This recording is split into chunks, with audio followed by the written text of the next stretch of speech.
Hello and welcome to the Notebook Podcast. I'm your host Nadia, and coming up on today's show we have a look at what's coming up in 2017 for the podcast, a look at Knitgrrl's Patreon experiment, some stat exploration, and a look at the Edinburgh Yarn Festival. So grab your whips, get yourself comfortable as we dive into this week's episode.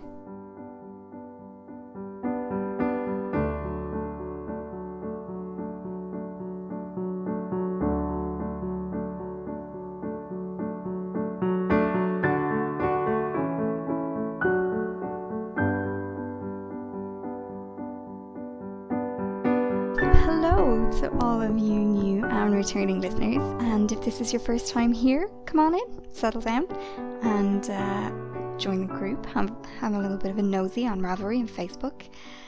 Yeah, this is the first time that it's been me for a while, and it's a little bit nerve-wracking, to be honest. I guess I started at the podcast where it was initially just going to be about the cottage and gardening and the toddlers and craft, and it's kind of expanded into the craft community and me introducing you to I guess my friends in the industry. It's been such a wonderful experience, so a very huge thank you to all of the previous guests that were here in 2016.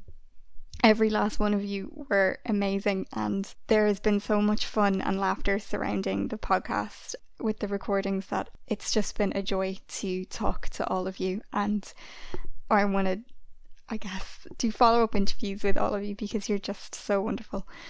And hopefully, Gillian, yours will not be in a car, and Woolies, yours will not be in a wardrobe next time. But it's just been such a lovely experience, so I just wanted to say thank you, because without all of you sharing your time with me, I wouldn't have gotten to share it with all of my listeners. So a huge thank you for absolutely everyone who helped in the podcast and the blog in 2016. In 2017, I am going to start doing the Cottage Talk interviews again. A lot of people have missed them, and I've had a few emails about them. And yeah, I'm going to do more indie dyers. I guess a lot of you just want to have a look at the people behind the yarn that you're buying, and one of the things that I asked on Twitter around Christmas time, everything there is a little bit hazy for me because I was kind of sick, so a lot of it was kind of medication induced haze at some point. But yeah, I was asking why people chose to buy indie dyed yarn, basically, and a lot of people have favourites of suppliers that they go back to, and I was wondering why. Was it the personality? Was it the person? Was it the branding of the yarn? Was it a particular type of dyeing or a particular type of colours? Was it location? Because obviously kind of everything is so global now. Is it because you know the person down the street who dyes your yarn and you love them, so you go back to them? A lot of people have said it's to do with the person behind the yarn, that it's not just the yarn that they're buying. I'm going to take a little bit more of a look into that. I do think it's important to support indie dyers, and I have always been a big supporter of that, and reminds me right now that right after I finish recording this, Laura Hogan, you're going to get an email from me.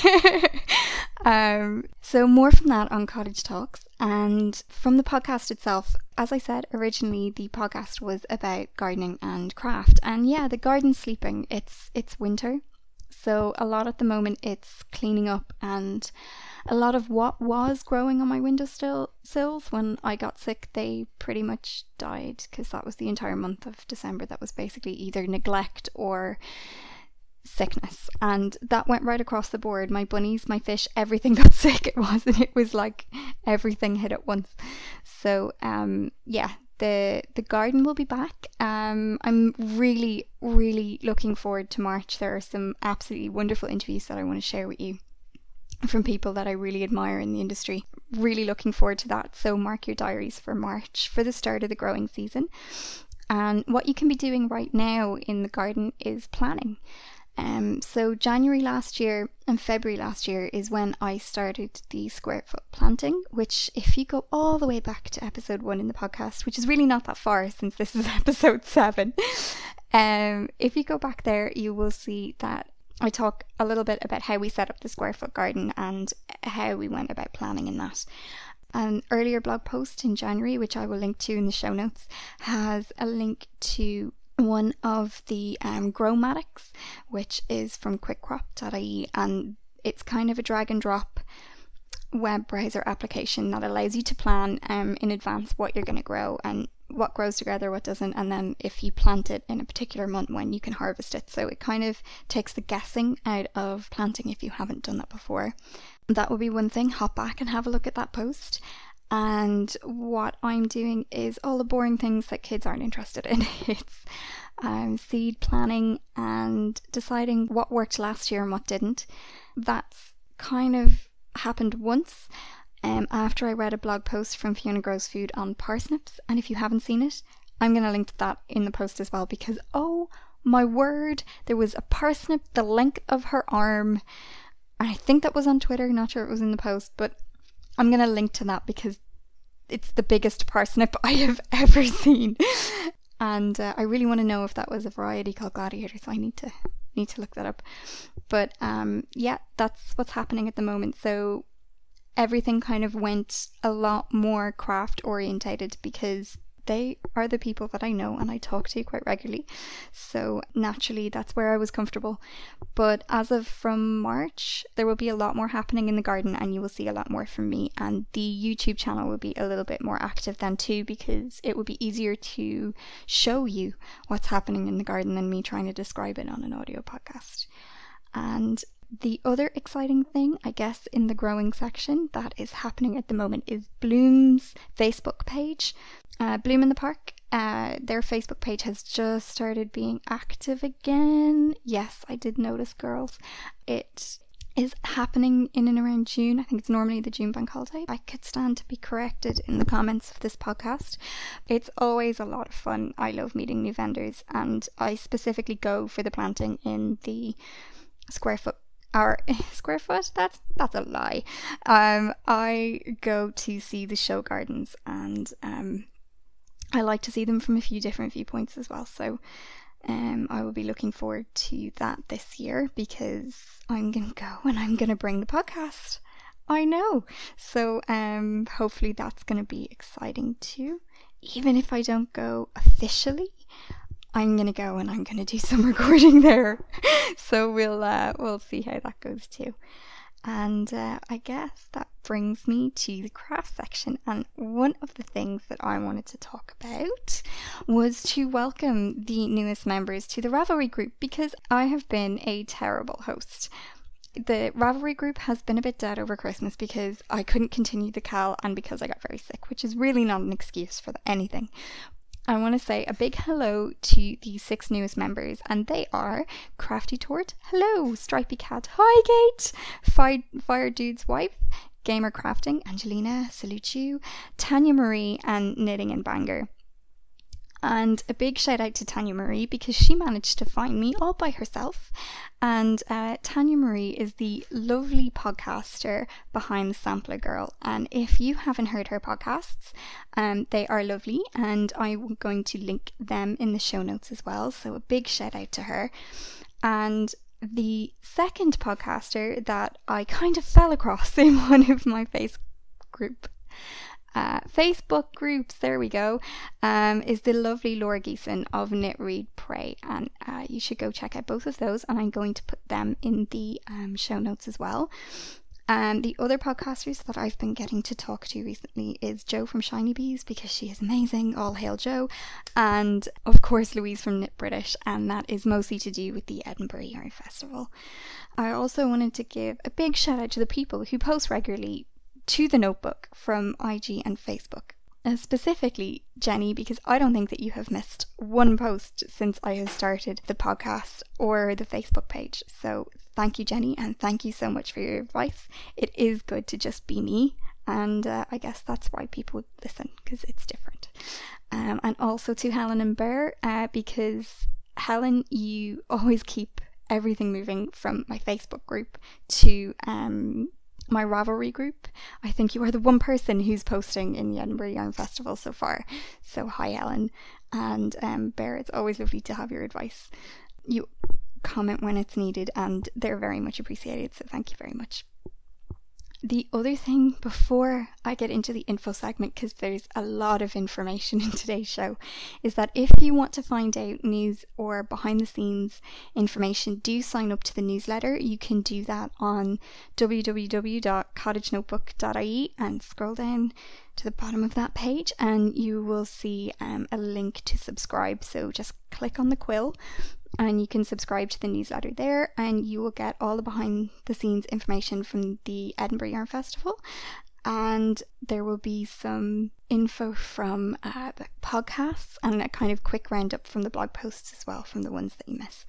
And this year is turning out to be pretty busy. So I have been calling it my VIK list, which is my very important knitter list, and you guys are fantastic, so thank you to everyone who's subscribed and supported so far. You know, it can be kind of isolating and sometimes you don't really know if people are listening, and then days like today happen where I put a few calls out on Twitter and Facebook and I get responses and pingbacks and direct messages and emails, and it's just lovely.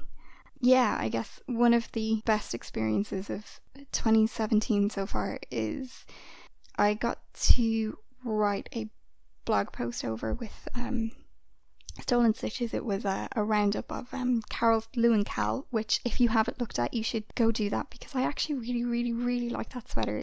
The dot pattern is really intricate, and I think it would be a lot of fun to do with raglan shaping, but there was a lot of fun in the group.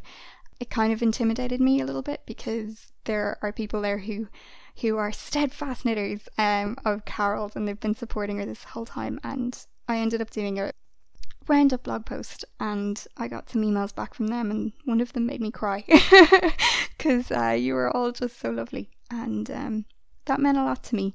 So thank you for getting in contact. It really does mean the world when sometimes there is nothing because everyone is so busy and they just haven't had time to read your posts or listen to the podcast, but it doesn't mean you aren't listening. It just means you're not listening right that second. So thanks for that. And yeah, I've been kind of rambling, so let's rein this back into the info segment. So I guess the first one that we should look at is the Edinburgh Yarn Festival. Woohoo! Because yeah, we are taking Cottage Notebook on the road, and we are going to go to the Podcaster Lounge, and we are gonna try and take part in the Ceilidh if all the tickets aren't sold. Yeah, we are going to Edinburgh. I know. No, I've no idea what's happening with the kids yet, but we've got till March to figure that out, so shh, don't tell anyone. Yes.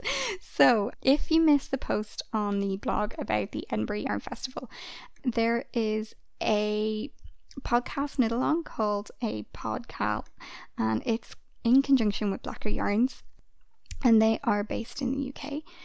If you want to catch up on all the news for the Edinburgh Yarn Festival, Louise from Knit British tends to release it all first with a podcast, so you can hop on over to knitbritish.net and listen to her last few podcasts. She has a rundown of all the information. But it would be absolutely fantastic if you guys would join in the knit-along. So the cast-on date was yesterday. It's January 19th, and the cast-off date is March 4th.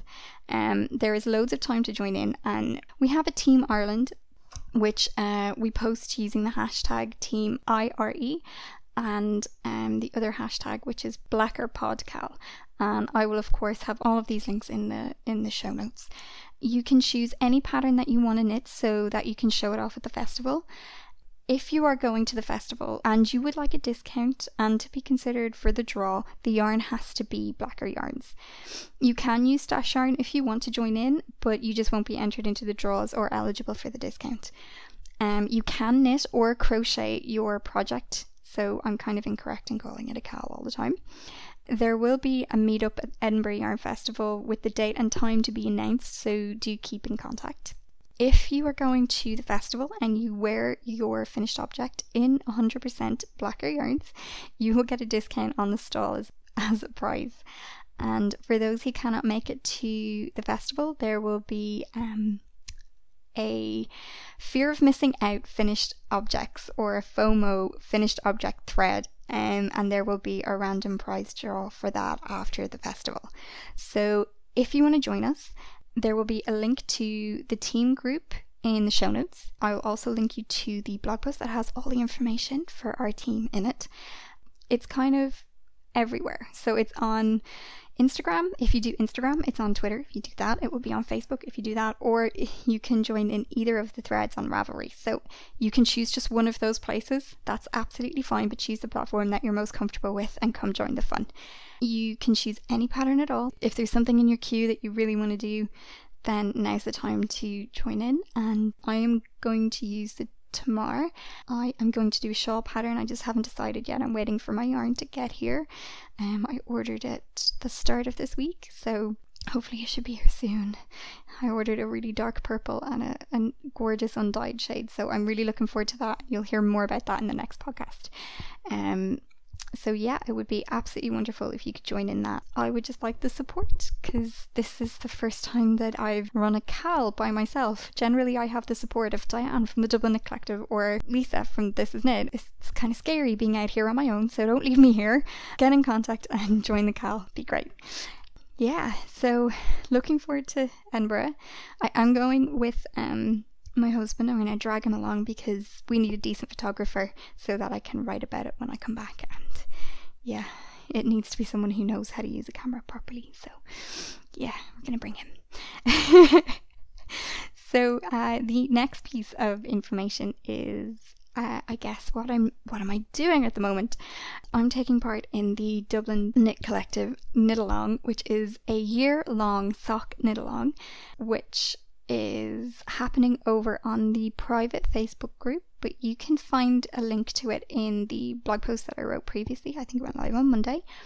Diane is being very organised about this, so if you say you're going to knit a pair of socks, we are going to help you knit a pair of socks, because the support and the fun in that group is just amazing. There is such a sense of community, and Diane has built something that is really, really, really fun to be part of.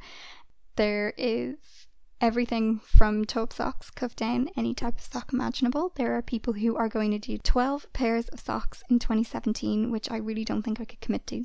I decided to join in because if you didn't read the blog post about the angry sock gods, go back and do that now. Well, actually go back and do that when you're finished listening to the podcast.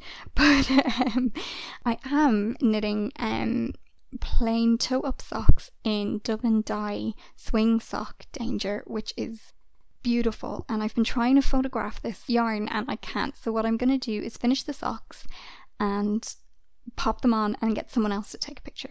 They kind of remind me of a Malabrigo type dyeing, but they are a beautiful blue, navy, deep purple, red and pink, kind of all coming out together. There's no flashing, there's nothing, it's just the plain stitch, and the colours of the yarn are actually working really well together. I'm really proud of this because I have never actually, 1, enjoyed knitting socks, or 2, finished a pair of socks other than the Rye socks, which are by Tin Can Knits, and they were part of another knit-along run by Diane. So I'm guessing the magic thing here would be Diane. And I think one of the reasons I didn't enjoy knitting socks is the yarn and the size of the needles. I have recently bought high needles, the sharp ones, and I'm really enjoying working with them for socks. I love Yvonne's yarn anyway, so I was kind of like, okay, well this is, you know, I want to use my new needles. I haven't gotten a chance to. I love Yvonne's yarn, so let's get this on. And they flew up.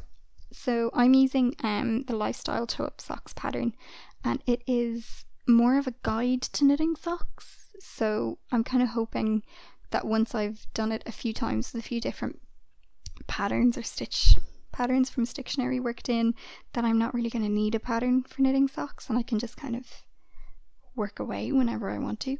I have said that I would do 2 pairs of socks in 2017, which if you knew me, that's a lot, and I can actually hear other This Is Knit staff members laughing in my head as I say that, because I vehemently say over and over again that I will never knit a pair of socks, but I am actually enjoying it, and I think it's because I got so burnt out that I'm just enjoying methodically knitting something plain, and I'm enjoying my needles and I'm enjoying the yarn, and it really is relaxing, and I'm not working to a deadline or anything like that. It's just fun, and that's what is needed right now. It's just fun. So you guys want to check out the Knit-along and you want some support in knitting a pair of socks, then check that out. It's the Dublin Knit Collective Knit-along group on Facebook.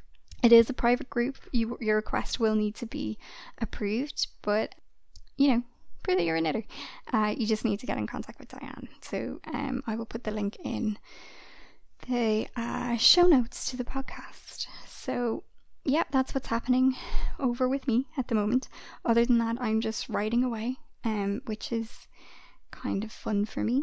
More news on that, I guess, in the next podcast. Or the next podcast for me, because the next podcast is actually an interview podcast, which is going to be very fun. I'm not going to say any more about that. We're gonna move on to the next piece of information that I want to talk about, and that is Knitgrrl. Because I'm not sure how many of you have been following along or have seen her Patreon project, so I kind of just want to draw a little bit of attention to it because I think it's interesting for a few reasons. For those of you who haven't heard about it, Knitgrrl is Shannon Oakley. I like Shannon's writing, I like her blog, I like her publications. She's been in this industry a really, really long time. I think her idea is amazing. So she has started a Patreon funded experiment, I guess. I'll read you exactly what she says though, because I really don't want to get this wrong.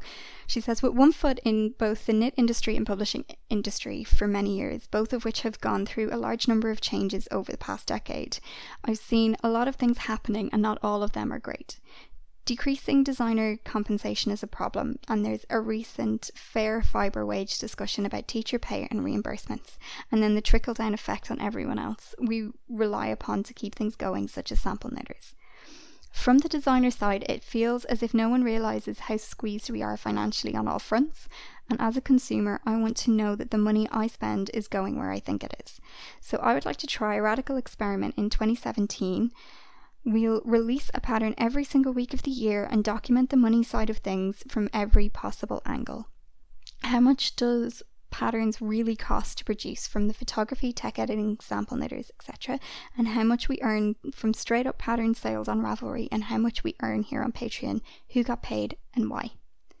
She's also got some other information there on, let's see if hosting knit-alongs or other special events drives up sales, and where are knitters actually hanging out and buying patterns. But if you want to check this out, it's patreon.com/Knitgrrl.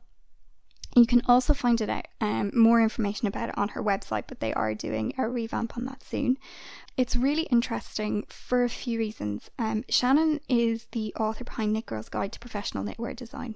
She's so experienced, she has been around for a decade, if not more, and the whole idea of this is really interesting because I see people who will spend a fortune on yarn for a sweater, but yet they won't spend, 10% of that on a pattern and to go with that yarn. And I guess sometimes I don't understand that, because a very well written pattern that has been tech edited, photographed properly, has been test knit, has gone through the entire process. Number one, it's an art, and number two, it takes a lot of work to get that out there, and in the right yarn as well, because some yarns can be really finicky, so it's really nice to have a go-to pattern for them. I don't really understand why people don't want to pay for patterns. I understand free patterns, I do, I use them a lot. I think they're brilliant, but I also understand why designers need to be paid, and it's an industry that is interesting on so many levels. So I'm really interested in seeing how this whole 52-week experiment goes.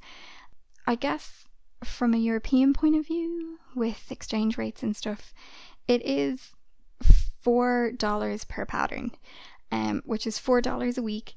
So yeah, that's like $200 for the year to do the entire experiment. But you also have the option of capping how much you pay per month. So if you don't want to pay $4 a week, if you only want to pay $4 or $5 every month, you can cap that too. It's one of the great things about Patreon.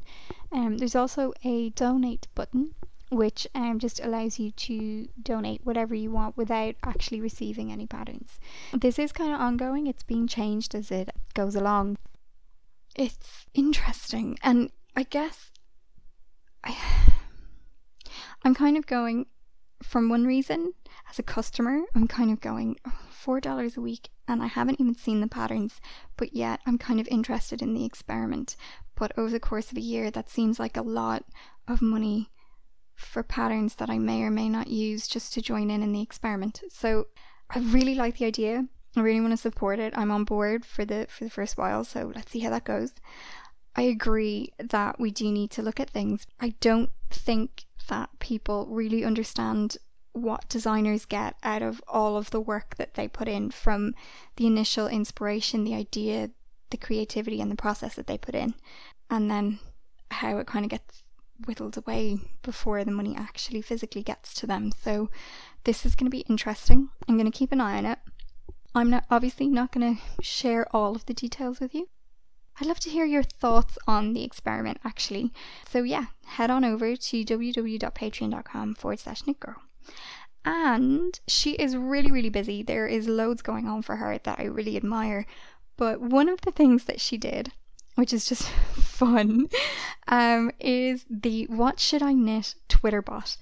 If you haven't, this is brilliant. Basically what it is, she wrote a piece of code to form Twitter bot. It's a little piece of code that every now and again, I think once an hour, shoots out a new pattern, and it tells you what you knit. So right now, on the timeline, what I can see is you should knit a pea green calorimetry in Anzula Silken. And below that is you should knit a purple Great American Afghan in Bijou Bison Ranch Yak yarn. Oh, and yeah, it just goes on. So randomly every now and again it just spits out some knitting inspiration, and it's really nice in my feed, because my feed, since the Christmas holidays and coming back into working, has dramatically changed. So it is really nice to see it starting to fill up with the craft communities. Any amount of knitting inspiration coming in there is a lot of fun. Yeah, so let me know your thoughts on the whole 52-week experiment.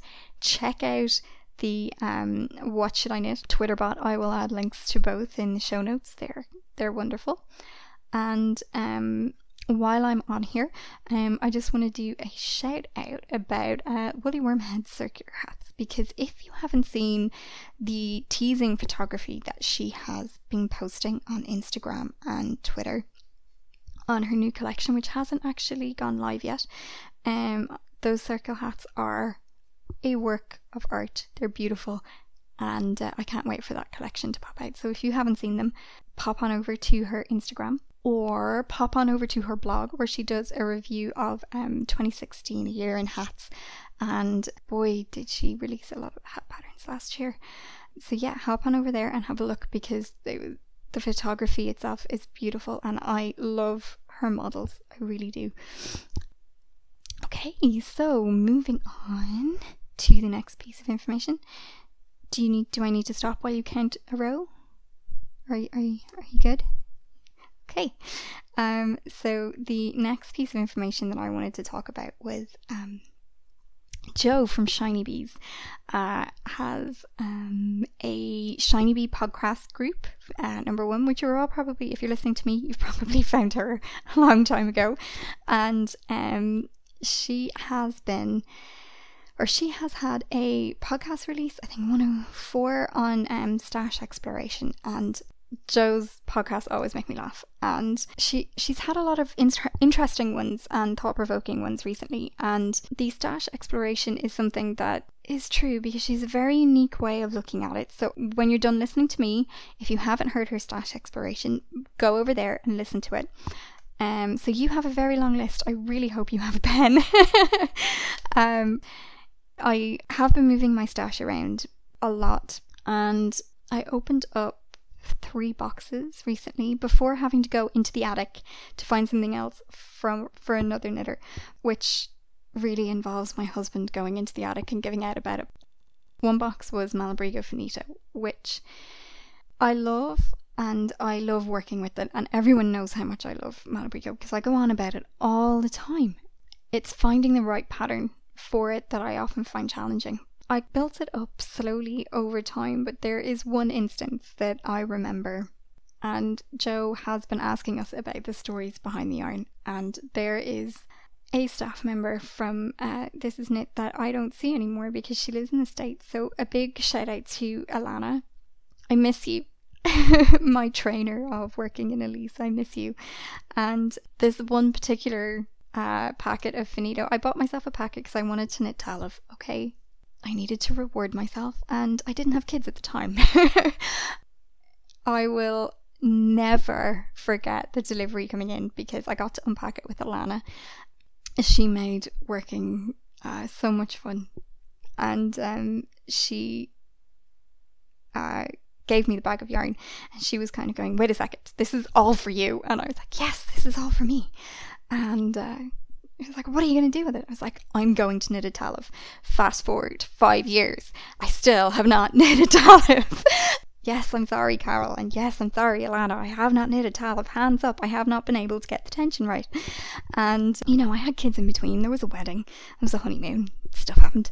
And yeah, I still have not done it. So I need to do that. That will happen this year. But every time I look at that bag, I remember Alana, and I laugh about all the times that we worked in This Is Knit together, and it means a lot to me. And also in that box, there is some Malabrigo twist and Malabrigo Restita, which came from the Knitting and Stitching show. That was when This Is Knit got to be, I guess they got to go to the show and they only showed yarn from Malabrigo. It was a lot of fun. I learned a lot. I met a lot of very interesting people. The Restita also reminds me of that particular Knitting and Stitching show, and getting to talk to the people from Black Sheep Yarns, or Black Sheep Wools, and a few people from the ICA.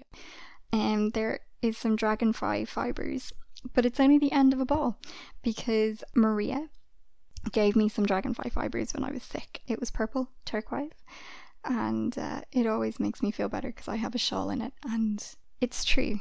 Jo is 100% right. The yarn has a story behind it, and absolutely everything I have, I can remember where I got it. And there is also still a giant box that I have from a absolutely wonderful person called Nora that I went to college with. And it actually came from her mum and her nana, and she didn't knit, so she gave me the box of yarn, and I cannot give it away because it reminds me of Nora, who is now in Austria. So shout out to Nora if you're listening. So yeah, it's completely true. We do have a stash. There is a lot of discussion going on, I guess, at the moment, whether or not stash is the wrong word, but I have a collection of yarn, and it's quite big. And, you know, I may not knit it, but I look at the yarn as pieces of art, because a lot of what I have recently are hand dyes, and I like looking at them. I like looking at the colours. Sometimes I will leave them caked on my desk, and actually they will be an art piece on the desk while I'm working because I like looking at them. Way back last year, I guess the middle of last year, maybe towards the end, I finished knitting Folded by Vera Valmaki in Hedgehog Fibres yarn, and this yarn had been in my stash for so long that it was the original Hedgehog Fibres in sock, and it was 350 meters per skein. I missed opening up the sock yarn box and seeing those skeins in there, even though I had the finished sweater and I was wearing it around, you know, work and everything like that. I still miss seeing those skeins in the box. So yeah, I get attached to my yarn. It's a problem, but it's my problem, and I'll deal with it. But yeah, that is my stash exploration story. Now, if we were going to go into my whip box, there is an awful lot in there that has some stories behind them, but that is for another time. Yeah, I guess I'm going to invite you to listen to Jo's podcast and then actively explore your stash and see what stories are behind there, because I guarantee you there's probably yarn in there that you've completely forgotten about, but it will make you laugh when you see it. So yeah, go do that. So yeah, you have been listening to me for about half an hour now, and I think that's possibly long enough. I think you have gotten through your commuter journey, or you have managed to finish a few rows, or maybe you've just had some peace and quiet for yourself. Keep an eye out for the next podcast release. It's going to be a fun interview, and I am going to continue just releasing the podcast bi-weekly for the time being, just because I really can't commit to taking on another workload. And to answer one of the other questions that I still have open, is that no, I am not going to do a video podcast. And the reason why I'm not going to do a video podcast is because I have 2 toddlers. They are both under 3. I am recording this at 10:30 at night, and it is difficult for me to do that. So with lighting and everything, I did a under a minute YouTube introduction video to the Cottage notebook, and it took an entire Sunday with the light moving around the cottage trying to find a way to record that, either without the kids or just in a way that it didn't look absolutely terrible. And I'm still not convinced it doesn't look terrible. But if you wanna see what I look like, hop on over to the YouTube channel, and the introductory video, that's me. That's what I look like. I'm not a video podcaster, I'm sorry. I am gonna stick to audio for a while because that's where I'm comfortable and it's what works for me. Podcasting is obviously done as a hobby, and it's done in the evenings. So for right now, it's done at night, and I record the interviews with a time that kind of works with my guests, and do give them love because they give their time freely and they talk to me, because I don't know why they talk to me, but they do. They really do give their time over for free to talk to me, so give them some love and some kudos for that. Yeah, so one last thing is that if you didn't see the quotes and inspiration that have gone live on the latest blog post there on Cottage Notebook, do hop over and give that a read, because I found that quite emotional, I guess, because I know all of you, and a lot of people, I consider you my friends, and it's kind of hard when your friends are kind of feeling down, or they're in a creative slump and they're trying to get out of it. And I had realised that since Christmas, I had been talking to a lot of people in the industry about how they deal with their creative slumps. And yeah, there are some lovely quotes there from designers, writers, authors. Hop on over and see how they deal with it, because I was inspired and I found it really thought-provoking. And it would be really lovely to hear how you get through your creative slump as well. So I guess that's it from me. I am going to leave you with the fabulous music from the wonderful Liz Seaver. Thank you all for listening to the end. Don't forget to go to the website, hit subscribe to find out all of the information that's happening. It's really lovely to be back again, and I will see you all next time on the next podcast. Thank you all for now. Bye bye.